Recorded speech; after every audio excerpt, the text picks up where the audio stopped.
Queridos amigos, una vez más en vivo con estas charlas desde la óptica y la práctica del proceso penal en cuanto tiene que ver a la defensa. El día de hoy vamos a hablar sobre el tema el testimonio en el proceso penal. Hay que hacer diferencia lo que significa testimonio, declaración, versión. Se denomina versión aquella que se rinde en la investigación previa y en la instrucción fiscal, es decir, antes del proceso penal y en la primera etapa del proceso penal. Luego, cuando vamos a la etapa de juicio o audiencia de juzgamiento, se denomina testimonio o declaración. En este caso, porque se constituye en la etapa de prueba, efectivamente, el testimonio. Aquí hay que hacer la diferencia. ¿Qué tipos de testimonio hay? Hay el testimonio de la víctima, el testimonio del ofendido, el testimonio del procesado, el testimonio de los testigos, el testimonio de los peritos y el testimonio de los miembros de la policía que intervienen en el proceso penal. Pues bien, el testimonio de la víctima no es lo mismo que el testimonio de la parte ofendida.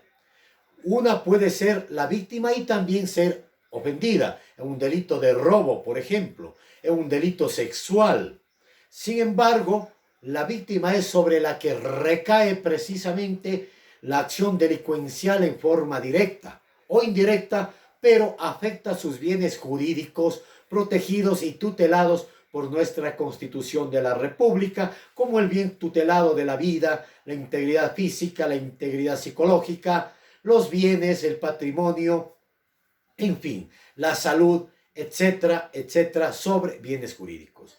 Y el ofendido puede ser el familiar que está directamente relacionado, el cónyuge, el padre, la madre, el hermano, la hermana.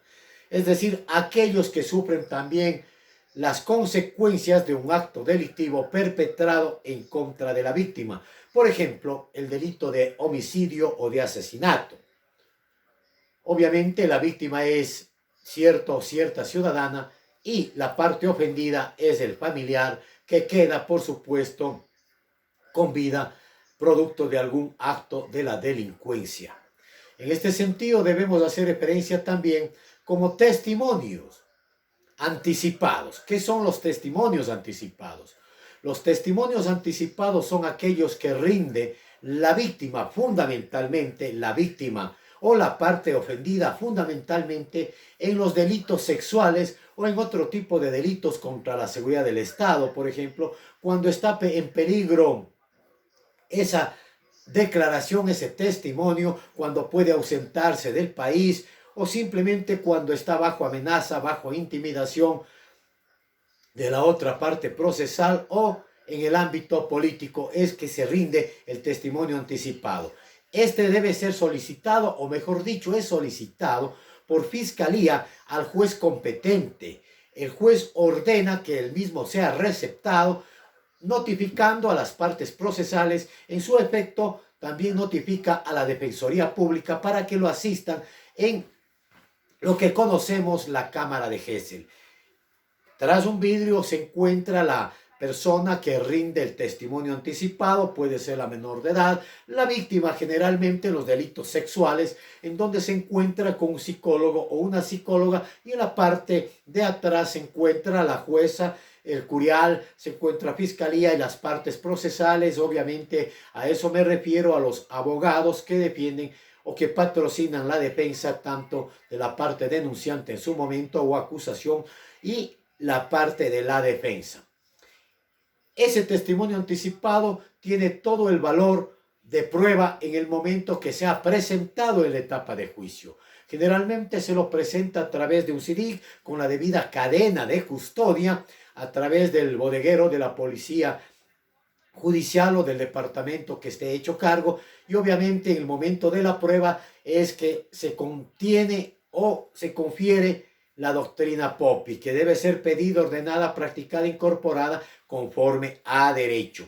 En este momento, obviamente, tiene que darse lectura y observarse en la audiencia de juicio o etapa de juzgamiento, observarse ese testimonio anticipado. Si no se da de esa forma, indudablemente rompe la cadena de custodia y rompe la legalidad de la prueba e incumpliendo definitivamente la legalidad del artículo 76, numeral 3, y obviamente la valoración de la prueba en cuanto al artículo 76, numeral 4 de la Constitución de la República y el artículo 457 del Código Orgánico Integral Penal sobre la valoración de la legalidad y pertinencia de la prueba e indudablemente el artículo 458 y Biden, que hace referencia a esa cadena de custodia. Si no se da esa situación en la práctica, debemos presentar la nulidad, porque ciertos juzgadores dictan sentencia solo en base de ese testimonio anticipado que ha sido mal presentado en la etapa y audiencia de juzgamiento. Será la Corte Provincial de Justicia que, conforme el artículo 652, numeral 10, literal C y Biden, que declare la nulidad o en su efecto, en su momento, la Corte Nacional generalmente suele dictar la nulidad constitucional por violación de trámite y por haber influido en la decisión de la causa, regresando indudablemente a realizarse una nueva audiencia e indudablemente a tomar en consideración que esa prueba se convirtió en una prueba ilegal, lo que favorece a nuestros patrocinados. En tanto que las versiones había manifestado son las que se rinden dentro de la instrucción fiscal o bien en la investigación previa. Generalmente la versión, hablando ya en este sentido del procesado, puede hacerlo sin juramento. Puede decir una cosa un día, puede decir otra cosa otro día. Podemos solicitar ampliación a la versión de nuestro patrocinado. 1, 2, 3 veces, las veces que se nos ocurra solicitar la ampliación de la versión, siempre y cuando no actuemos con mala fe, siempre y cuando no haya fraude procesal y siempre y cuando no llevemos a inducir a error al juzgador. En este caso, también inducir a error a la fiscalía, porque caeríamos en un delito en calidad de abogados. Y eso sería muy grave para un litigante, para un penalista, aunque en la práctica suele suceder mucho con muchos penalistas, entre comillas. Luego del procesado también tiene el derecho a acogerse al silencio. El momento en que está en la instrucción fiscal puede no declarar y acogerse al silencio. Es su derecho. Sin embargo, nosotros somos los abogados.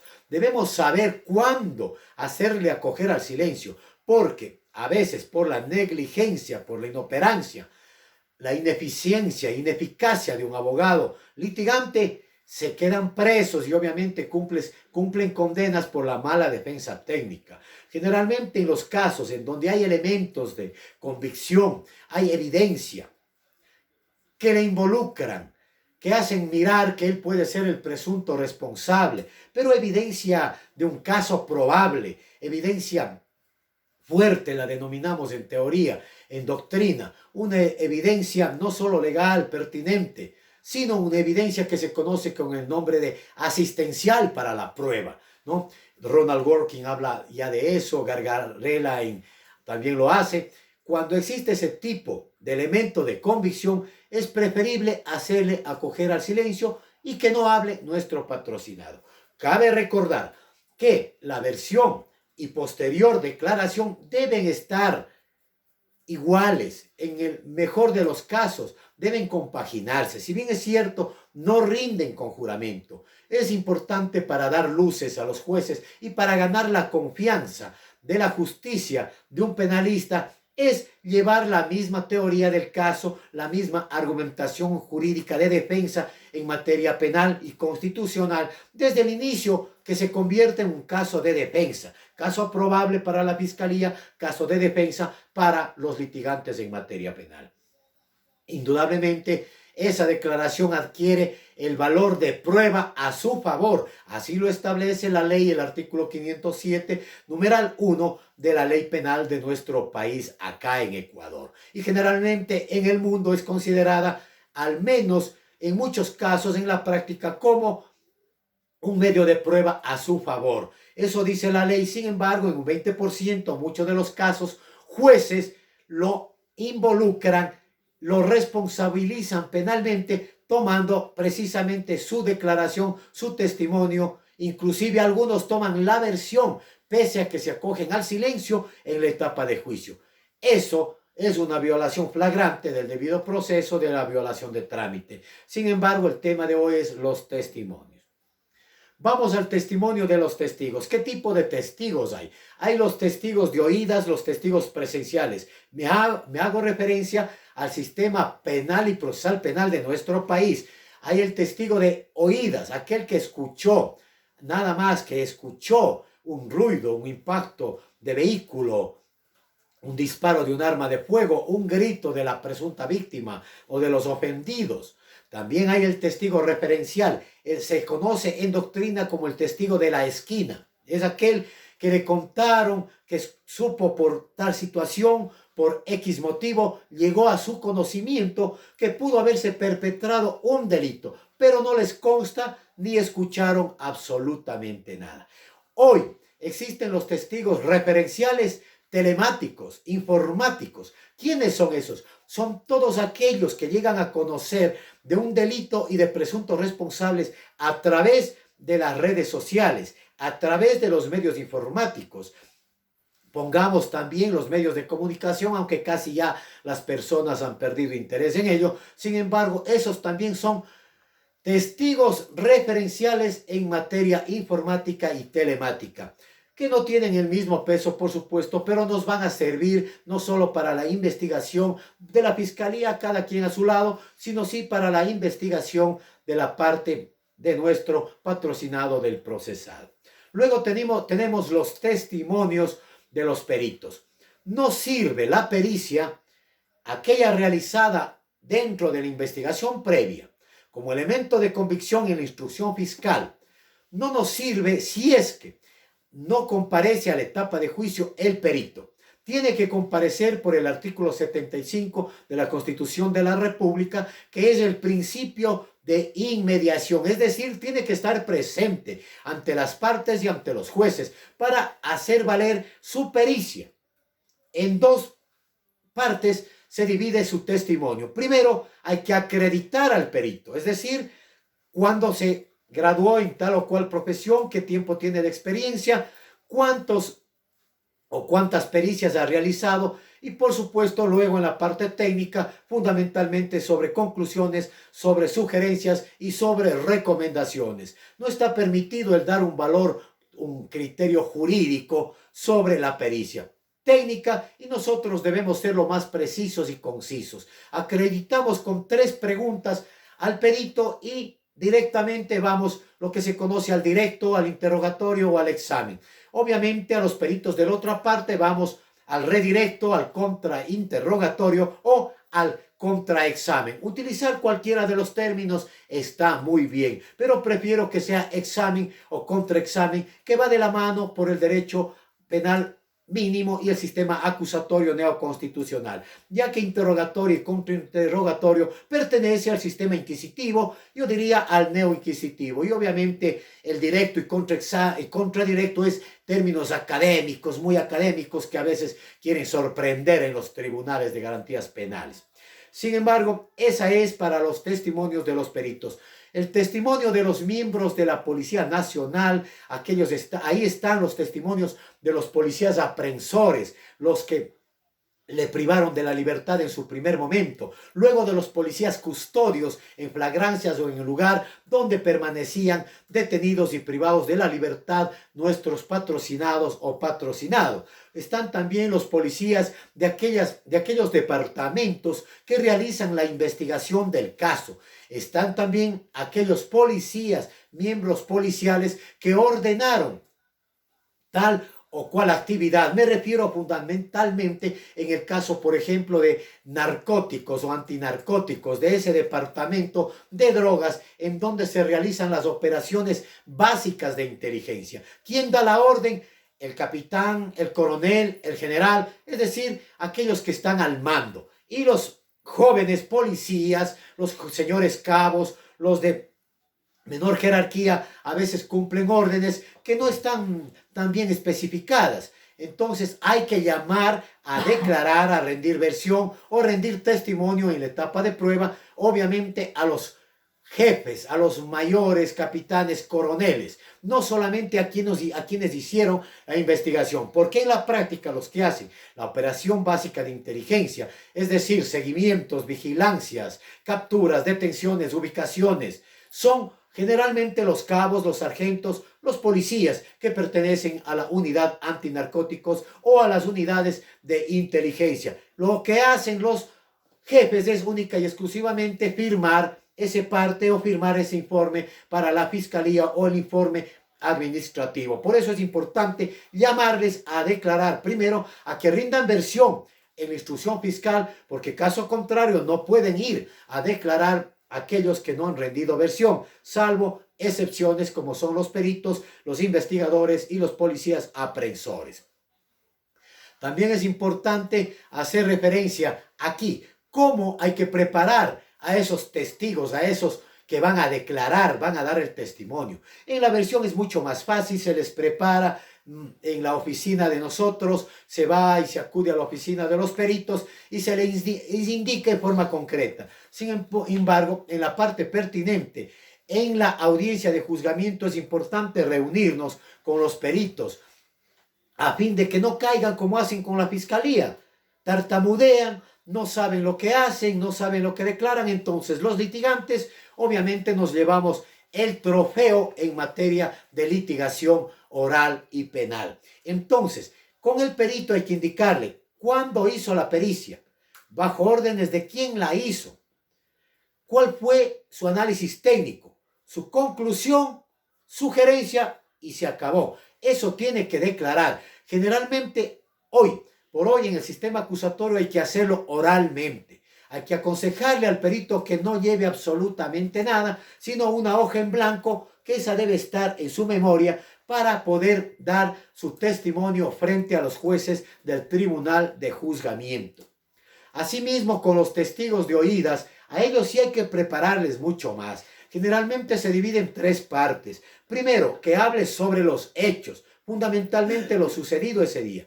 Posterior a ello, obviamente, hablará de los antecedentes de lo sucedido, si le conocía a la víctima, al ofendido, si le conocía al procesado, no le conocía al procesado, o qué es lo que pasó. No está autorizado prácticamente ningún criterio de valoración de pruebas para ningún testigo, absolutamente para ningún testigo. También es importante todo tipo de testigos en cuanto tiene que ver hacia la función que ellos cumplen. Es importante en la práctica penal señalar aquellas pericias o aquella prueba nueva que puede llegar a la audiencia de juzgamiento, que tienen dos finalidades. Cuando no se conocía a esos testigos, sino a última hora, y cuando esos testigos pueden ser de gran relevancia, podemos llamar, así no hayan rendido versión en la instrucción fiscal y mucho menos en la indagación previa, podemos llamarlos a la audiencia de juzgamiento, y obviamente el juez tiene que dar paso porque cumple los dos requisitos: prueba nueva y prueba relevante, totalmente relevante para el caso. Entonces, esos testigos son fundamentales muchas de las veces para obtener que se ratifique la inocencia de nuestro patrocinado. Hay muchísimo más que hablar sobre los testimonios. Eso está ya en la dogmática. Yo lo hago desde la óptica de carácter penal. Quiero enfatizar en algo más. Es importante, a veces se solicita prueba nueva como nuevas pericias o las famosas metapericias que se le conoce, se le denomina. Es decir, aquella auditoría es el nombre propio, auditoría de una pericia. A veces algunos solicitan a última hora como prueba nueva. No cabe como prueba nueva. Sí cabe cuando esta es de gran relevancia, cuando no se ha realizado una cierta pericia, pero se la puede hacer. Por ejemplo, el examen psiquiátrico del patrocinado, pese a haber solicitado y no haberse otorgado por fiscalía, se puede solicitar. ¿Por qué? Porque bien puede ser un inimputable. Con esa pericia como prueba nueva, obviamente el juez tendría que no establecer responsabilidad alguna en contra de nuestro patrocinado, porque cumpliríamos el principio de legalidad con la prueba relevante demostrando que no es responsable o culpable para un delito, porque simplemente es inimputable por cualquiera de las circunstancias establecidas en la ley y en la Constitución de la República del Ecuador. Suscríbanse a nuestro canal de YouTube, a Pitch and Greenland, y obviamente pues, seguiremos, continuaremos dando estas charlas, estos comentarios en vivo. Quiero dejar en claro, en vivo, sobre derecho penal, derecho procesal penal, constitucional, ciencias internacionales, diplomacia, arbitraje, mediación, migraciones y obviamente desde la óptica penal y teórica, porque en eso nos hemos formado, en eso nos hemos preparado académicamente y estamos y seguimos adelante. Un fuerte abrazo.